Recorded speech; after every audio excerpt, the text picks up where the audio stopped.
You're going to hear a variety of noises as we give this talk. That's because I'm sitting outside on Mount Tamborine. I'm overlooking our garden of about half an acre. It's round about the middle of winter, a clear blue sky, extraordinary blue. The temperature round about 60 degrees, which is 15 degrees centigrade, say. And the noises are natural, that is, there's quite a wind blowing from the west, being so high. You'll hear it rustling through the trees continuously, although we're on the sheltered side. There's the birds competing against the man-made noises, which you'll also hear. You can hear a dog in the background. We're well in the country here, and yet not that far from a road that passes at the top of the property. The army are competing down about 5 or 6 miles down at the jungle training ground, so you're likely to hear machine guns or various other man-made noises. But in between you'll hear the extraordinary sounds of the birds. You'll feel my delight at being present in such a beautiful, clear atmosphere, and all the natural sounds that make life so beautiful. So where are you? What's it all about now? That's what I'm here for, isn't it? To remind you, so you can be. This morning, I was in a shop on Mount Tamborine, and as I say, the temperature was quite cool. And the lady in the shop's first remark was, "Isn't it cold?" And I said, "Well, it's a beautiful, bright, clear day, and the sun is shining, and the sky is so blue." And she said, "Oh, yes, that's all right, but how I'd like to be outside sitting in the sun with a newspaper and a cup of coffee. Then it would be all right." Would you examine your life to see if that's how you're living? Because if you're living like that, you're drawing to yourself the very conditions that prevent you from enjoying the environment. For the law of life is that if you want to be where you are not, then you draw to yourself where you are not. That is, you'll always be wishing for a change. You'll always be wanting to find God. You'll always be endeavoring to find some peace, some freedom. Now, the fact of it is, life is always beautiful now. If it's not beautiful, that's a currawong, by the way, passing overhead. If it's not beautiful now, it's because you're passing through some past, a track that you've laid in the past that is now crossing your progress in the present. It means that all your wishing and wanting to be where you are not has now caught up with you. And to get free of that, you must perceive the beauty that is now, no matter where you are, that there is some beauty, some clarity, some ease, some peace. If it's not around you, then you can find it within you. And that is the challenge of the Spirit, to bring you up to date, to bring you up to now. But you are responsible for that, as you see. If you still lag behind, dragging your feet in yesterdays, in what you think would be good, if only it were now, but it's not, then you are dragging your past into the future and actually determining your present now as the past what you would wish for, to repeat, to make you happy now. So would you examine yourself now to see if that emotion, that impatience to have some change that is not now, it is in you?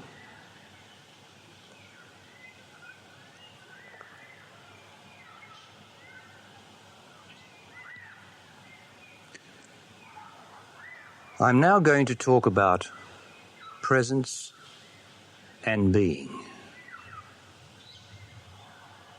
And I want you to check whether you are your presence or you are your being. Because these things are only meaningful if you can translate them into actuality for yourself now. Now the presence, your presence, is what you are communicating every moment to your environment or the people around you. You are a presence. You emanate that presence. It's a psychic communication, a psychic emanation. That means that you are emanating these unmeasurable waves of your own presence, of your own self, out from you. Now the presence varies. It can be, for instance, you can be the presence of anger. Do you recognize your presence in that? If you are the presence of anger, then you're emanating psychic energy, the disturbance, the violence of anger, even though you are not necessarily demonstrating it in action.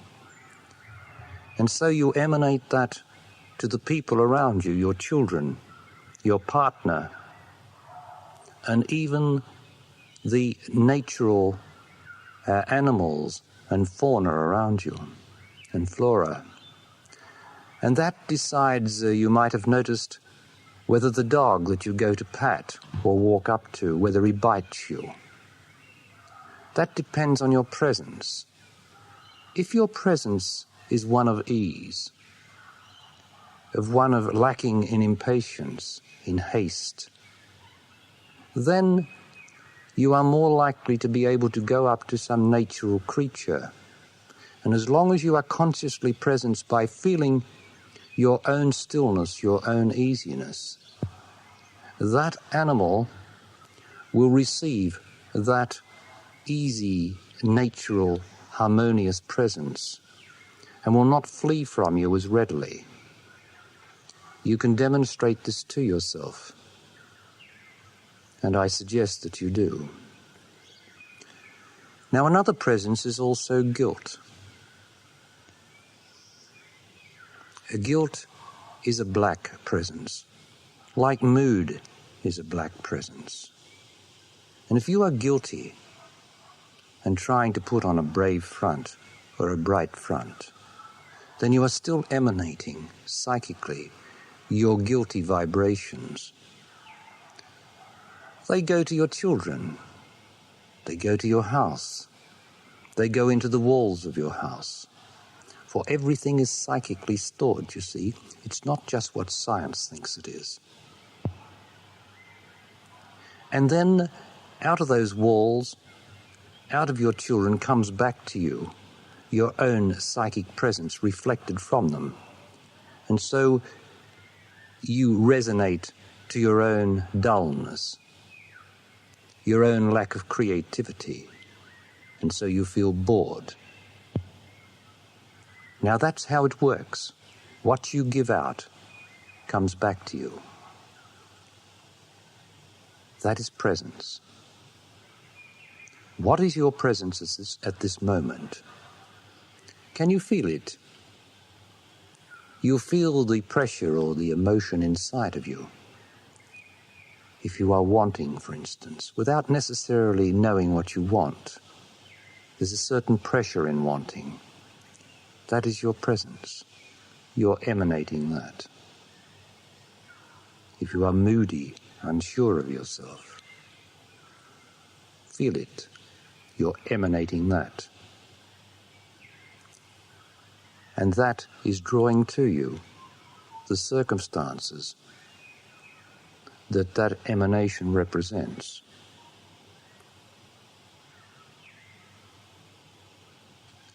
Now let us look at being.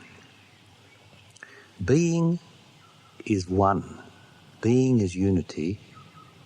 There are many presences, but there is only one being. And being is within presence. Now, how do you identify being? You identify being by knowing that being is always easy, always still. Being is joyousness as the feeling of yourself. Being is the feeling of peace and calm now, not tomorrow, not trying to repeat some peace that you had yesterday. Being is now. Being is the fundamental center of presence. And when you start to be, you are in contact with the ease, with the harmony of the moment. And then that communicates through your presence out into the environment. And so being then quells the turbulence or any turbulence that is in the presence, actually converts it, changes it. And then you start to emanate through your presence a sort of power, a power that attracts people to you, not because you're of certain personality, but because somehow they like to be with you, because out of that power comes truth. So there are many presences, and they reflect various aspects of life. But there is only one being, and the being is the power of the Spirit. The presence is the presence of the psyche, and the presence then converts itself into the action of the material world, the actionable world. There, if you look at it, you have the three worlds that you often have heard spoken about. The spirit, which is the being, the center of yourself, which is always the joy, the delight of being alive now. The presence, which changes psychically. And then the outer world, or material physical world, where all action takes place. The idea, of course, is for you to harmonize or unite as a harmony the three worlds at once. That is what it's about. That's what you are here for. To unite spirit, psyche, and physical in one harmony as yourself.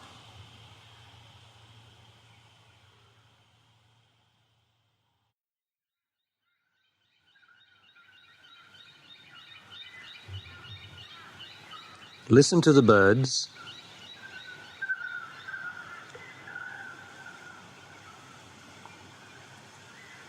Listen to the wind. Feel the day.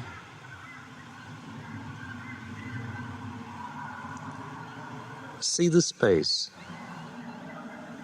in front of you.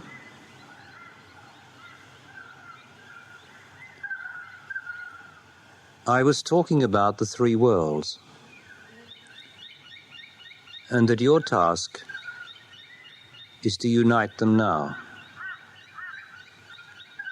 You must always look for the three worlds now. You mustn't make them lateral. that is, from left to right, from east to west. That makes them past, present, and future. If you see them all at once, now, you see profoundly. That is, you see down, vertically, into yourself. And that eliminates the left and the right, the past and the future. The most difficult thing for anyone endeavoring to find God or the truth now is to eliminate the mind's almost essential reference to the past and the future for some sort of reflection of the now. Your job is to be able to see it all now, and this is how you do it. Keep listening to the birds rather than the man-made noises, won't you? They're circling here in great profusion. They're currawongs, you can hear immediately. This is how you be now in the three worlds. First, you feel inside yourself substantially, palpably, for the feeling of the good.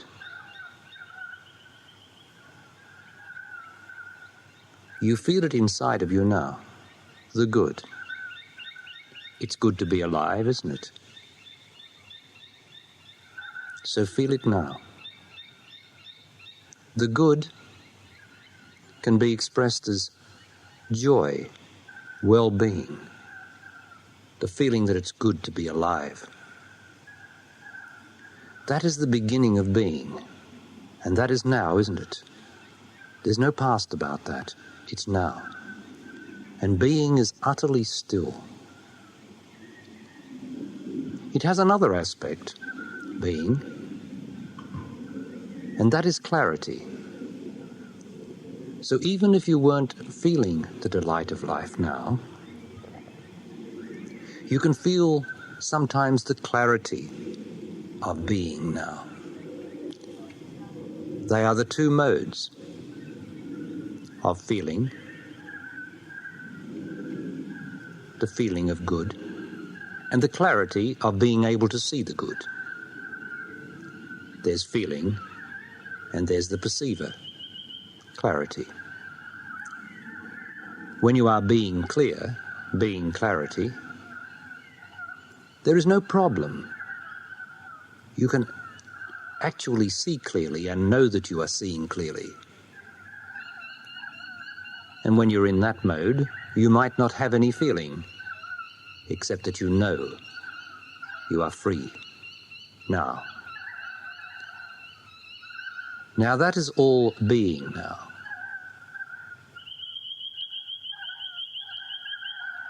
Can you feel that now? Now your presence now is to see if you can feel any impatience in you.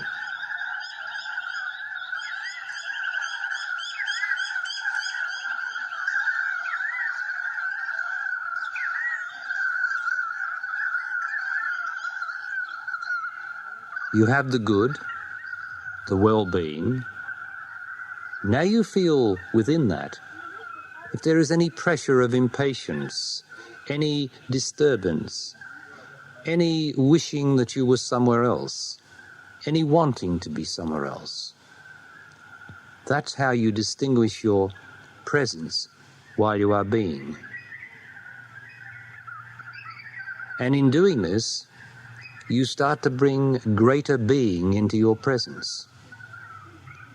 And the effect of that is to quieten, calm, harmonize your presence with your being.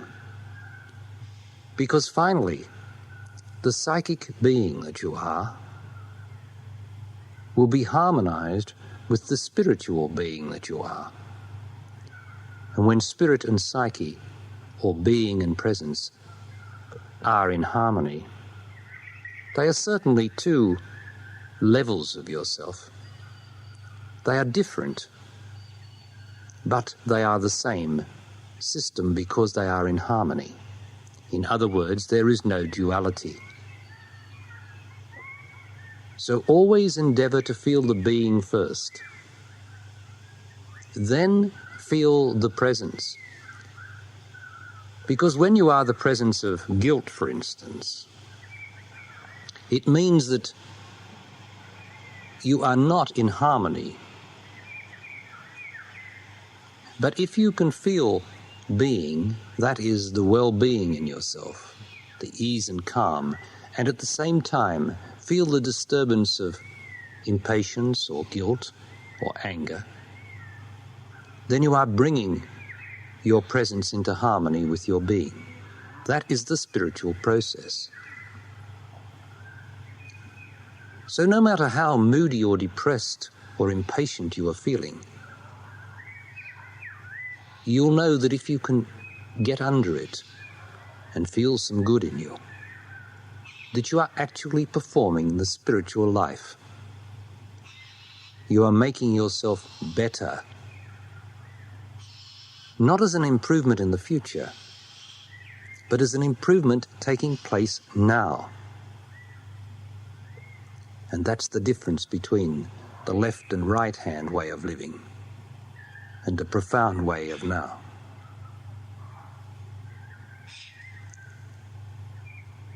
Then, of course, you must come out into the third world. That is the world where you heard the birds sing or can hear the birds sing now. That is where your feet are inside of you, if you're in front of you if you're sitting down and you can see your feet, or the carpet. That is where all the action takes place, in the outer physical existence of the presence and the being. Now, it's not so easy, it seems, to bring that into harmony with the presence and the being, the two inner states. But it is, isn't it?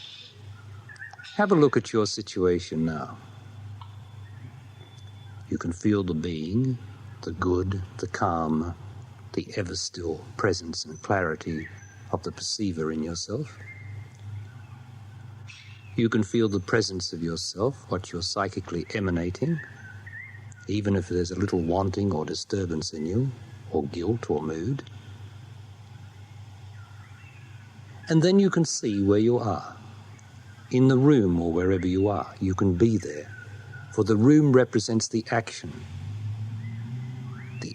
of existence, where you physically are. Now, to align the three worlds up, all you've got to do is be where you are and feel that you are being where you are, and feel that you are transmuting yourself, changing yourself now by being the presence where you are. The important thing is not to think about it, for thinking is left and right existence. Thinking is going back into the past and projecting into the future. That is not being the presence now. So don't think about what you're doing now to bring the three worlds into alignment. Just do it now.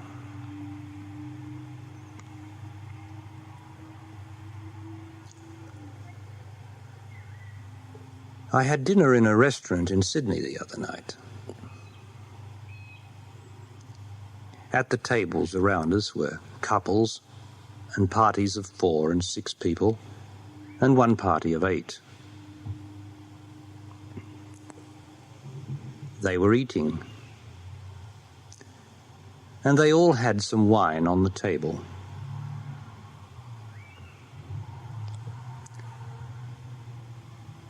Do you know why people take alcohol when they meet? Do you know why when you give a dinner party, if you do, I'm assuming that you drink, do you know why when you give a dinner party that you provide alcohol? And not only at dinner, but at any social occasion which you might attend, a cocktail party,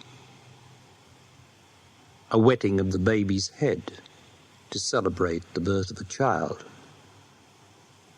All those innumerable occasions where man finds it necessary to intake alcohol to celebrate the occasion.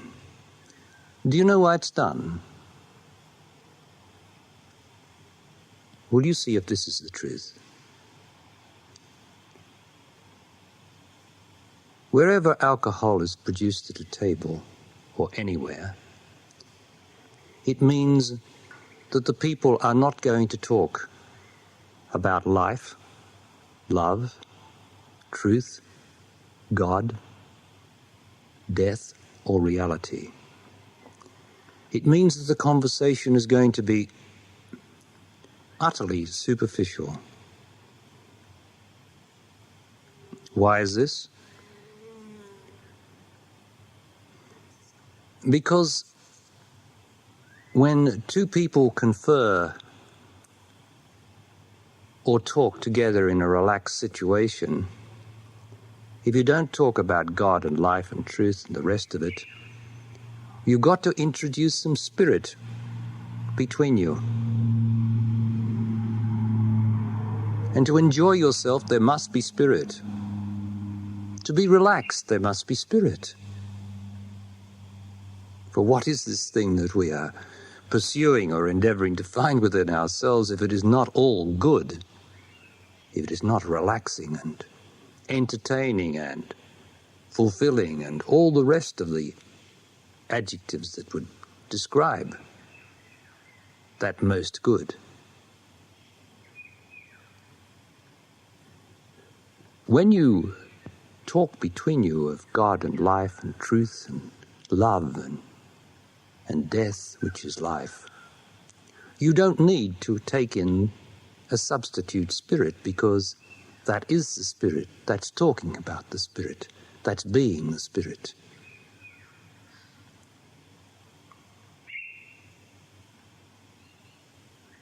Do you recognize the truth of this? When you next have your dinner party,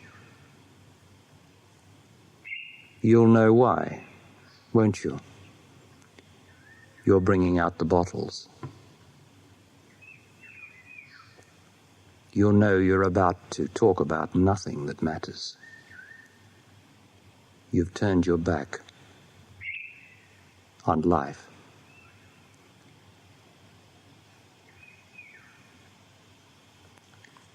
Is that the truth?